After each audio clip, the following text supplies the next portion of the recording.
Assalamualaikum warahmatullahi wabarakatuh. Bismillah, alhamdulillah, salatan wassalaman ala rasulillah, la hawla wa la quwata illa billah. Rabbi surah li sadri wa yassir li amri wahlul uqdatam min lisani yafqahu qawli, amma ba'du.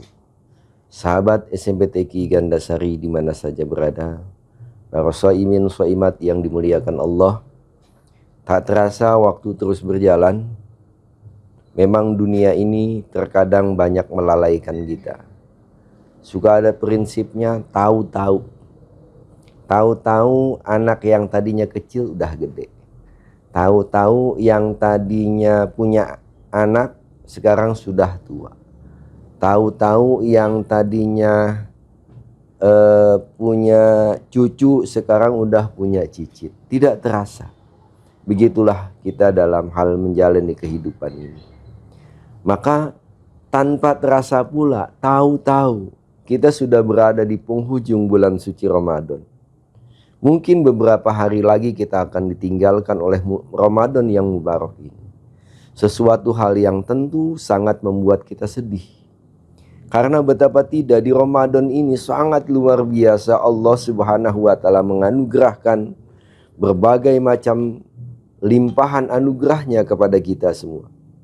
Dan tentunya ketika Ramadan ini meninggalkan kita, berarti kita ditinggalkan pada satu bulan, satu momentum yang sangat menarik sekali.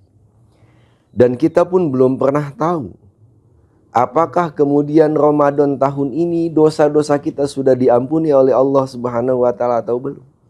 Ini yang paling penting sebetulnya. Karena apa?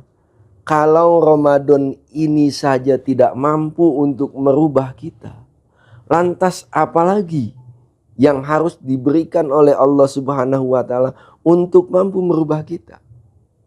Kalau kemudian dari Ramadan ini kita kemudian tetap seperti tahun-tahun yang lalu, tidak ada perubahan kebaikan apapun, tidak ada peningkatan kualitas ibadah apapun, maka tentunya kita termasuk orang-orang yang merugi dalam menghadapi Ramadan.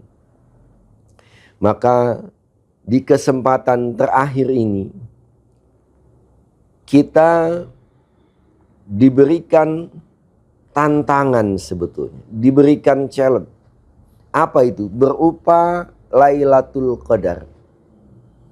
Lailatul Qadar ini para ulama banyak berpendapat ini akan terjadi di malam terakhir bulan Ramadan. Di malam-malam terakhir bulan Ramadan. Tapi semua tidak pernah ada yang tahu kapan Lailatul Qadar itu datang. Kapan Lailatul Qadar itu kemudian menyapa kita. Kita semua tidak mengetahui itu. Dan itu semua dirahasiakan oleh Allah Subhanahu wa Ta'ala. Tapi yang jelas di setiap Ramadan itu pasti akan ada Lailatul Qadar. Akan ada satu malam yang sangat istimewa. Maka ini harus menjadi penyemangat kita. Sehingga kemudian kita terus optimis bahwa Ramadan kita ini akan punya makna yang lebih baik. Dan ketika Ramadan kita ini punya makna yang lebih baik, maka kemudian pada akhirnya kita nanti di akhir Ramadan itu betul-betul ikut Idul Fitri. Karena banyak orang yang ikut lebaran tapi nggak ikut Idul Fitri. Apa bedanya lebaran dengan Idul Fitri? Kalau lebaran ini bisa ditinjau dari berbagai macam aspek. Kalau kata orang Betawi, lebaran. Biasanya orang kalau lebaran itu yang tadinya sudah slim, yang tadinya sudah postur tubuhnya ya sudah semakin ramping, tapi begitu lebaran karena banyak makanan, apa aja dia makan itu bisa jadi tiba-tiba gemuk lagi, jadi makin lebar. Jadi tergantung bagaimana sudutnya. Ada juga lebaran artinya kita berlapang dada. Karena apa? Ada kata lebar tadi. Berlebaran artinya kesalahan-kesalahan yang pernah dilakukan oleh teman-teman kita, oleh saudara-saudara kita, di hari lebaran itu kita sudah memaafkan. Ini memaknai lebaran. Ada juga yang memaknai Lebaran itu sebagai sebuah momentum hari raya, di mana dia merayakan pesta hari raya. Nah itu kemudian orang berbagai hal memaknai Lebaran. Ada orang yang nggak puasa kadang-kadang, tapi begitu Lebaran dia paling rapih, dia paling keren kelihatannya, dia paling bersemangat. Ada yang seperti itu. Itu adalah Lebaran. Berbagai macam sudut pandang orang menghadapi Lebaran. Ada yang belum puasa saja orang sudah sibuk membicarakan tiket untuk pulang mudik. Dalam rangka apa? Lebaran. Tapi kalau Idul Fitri, artinya bagaimana kita bisa kembali kepada fitrah kita. Untuk bisa kembali kepada fitrah kita, maka harus ada tahapan-tahapan yang mesti dilakukan. Ibadah Ramadannya yang semakin semangat dan semakin giat. Kemudian dia berfokus untuk mengharap ampunan dari Allah Subhanahu wa Ta'ala. Ini hakikatnya ketika dia mampu untuk memaknai Idul Fitri, kembali kepada fitrahnya sebagai manusia. Kembali kepada fitrahnya sebagai manusia adalah kembali kepada kebaikan, kembali kepada kesucian, kembali, kalau istilah orang di SPBU, berawal dari nol. Kita kembali berawal dari nol. Nah untuk itu semua, maka kita orang yang kemudian fokus pada Idul Fitri, pertama dia akan fokus pada firman Allah Subhanahu wa Ta'ala, walitukmilul iddah. Dia akan berusaha untuk menyempurnakan bilangan puasanya. Dia berusaha untuk menyempurnakan ibadah Ramadannya. Walitukabbirullaha ala mahadakum. Dan kemudian orang yang tadi fokus untuk Idul Fitri, dia di malam hari raya Idul Fitrinya pasti melakukan takbiran.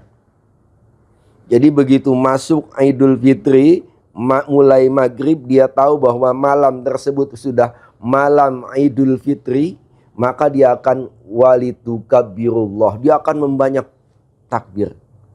Tapi bisa kita saksikan saudara-saudara kaum muslimin yang berbahagia, ketika kita datang di malam Idul Fitri ke masjid-masjid, ke musola-musola, yang penuh di masjid dan musola-musola itu hanya anak-anak kecil yang belum balik.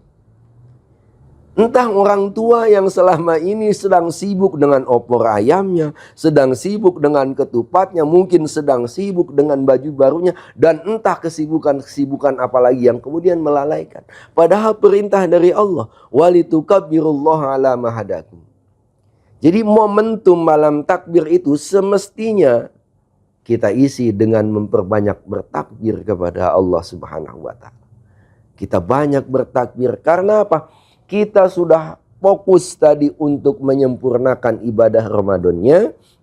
Kemudian ibadah Ramadan itu kita tutup dengan bertakbir, mengagungkan Allah Subhanahu wa Ta'ala. Jadi jangan sampai lalai. Sayang sekali kalau kemudian ibadah Ramadan kita yang penuh perjuangan kita lakukan, tapi harus ditutup dengan akhirnya di malam takbiran dengan hal yang sia-sia. Ada orang yang hanya mempermainkan petasan. Ada orang yang kemudian sekedar ketawa-ketawa. Ada orang kemudian yang sekedar berleha-leha di malam takbiran. Sungguh-sungguh sangat disayangkan. Karena itu Allah Subhanahu wa Ta'ala memberikan perintahnya di malam akhir Ramadan, di malam hari raya Idul Fitri, kita banyak-banyak mengagungkan Allah Subhanahu wa Ta'ala. Mudah-mudahan dengan demikian kita bisa ikut Lebaran dan kita juga bisa ikut Idul Fitri. Jadi Idul Fitri adalah kembali kepada fitrahnya Allah. Makanya ketika kita melaksanakan Idul Fitri, kita senantiasa mengucapkan doa minal aizin wal faizin. Yang kadang-kadang ini juga suka aneh juga. Orang menerjemahkan minal aizin wal faizin sebagai mohon maaf lahir dan batin. Padahal itu kalau kata anak-anak jaka sembung makan cempedak. Apa itu? Nggak nyambung, dak. Gitu ya. Nah, jadi jangan ikan ubur sama ikan lele, ikan ubur. Ikan lele dan ubur-ubur melulu ya. Jadi kita ingat itu bahwa minal aidin wal faizin maknanya sebetulnya adalah kita berdoa kepada Allah, Allahumma ij'alna, ya Allah jadikanlah kami ini minal aizin, sebagai orang-orang yang kemudian kembali kepada fitrahnya, kembali kepada kesuciannya, kembali kemudian dari angka 0. Karena apa? Kebersihan jiwa dan raganya. Dia bersihkan dosa-dosanya kepada Allah Subhanahu wa Ta'ala. Dan di hari raya Idul Fitri, dia selesaikan urusan dosa-dosanya dengan sesama manusia. Maka kalau hubungan vertikalnya sudah selesai, hubungan horizontalnya sudah selesai, lantas dia kembali kepada fitrah. Itulah aid wal faizin. Dan kemudian kalau orang sudah dosa-dosanya diampuni oleh Allah Subhanahu wa Ta'ala, pastilah dia akan menjadi orang-orang yang berbahagia, orang-orang yang senantiasa tersenyum penuh kemenangan. Maka hari raya Idul Fitri juga disebut sebagai hari raya kemenangan. Demikian yang dapat saya sampaikan, mudah-mudahan dapat memberikan motivasi wabil khusus untuk diri pribadi saya dan umumnya untuk jamaah pemirsa semua. Sehingga kemudian kita bisa memanfaatkan di akhir Ramadan ini dengan semangat yang sebaik-baiknya. Dan pada akhirnya nanti kita dapat kembali kepada fitrah, kita kembali kepada kesucian, dan kita berhak untuk menggapai kemenangan. Terima kasih. Hadanallah wa iyyakum ajmain. Wassalamualaikum warahmatullahi wabarakatuh.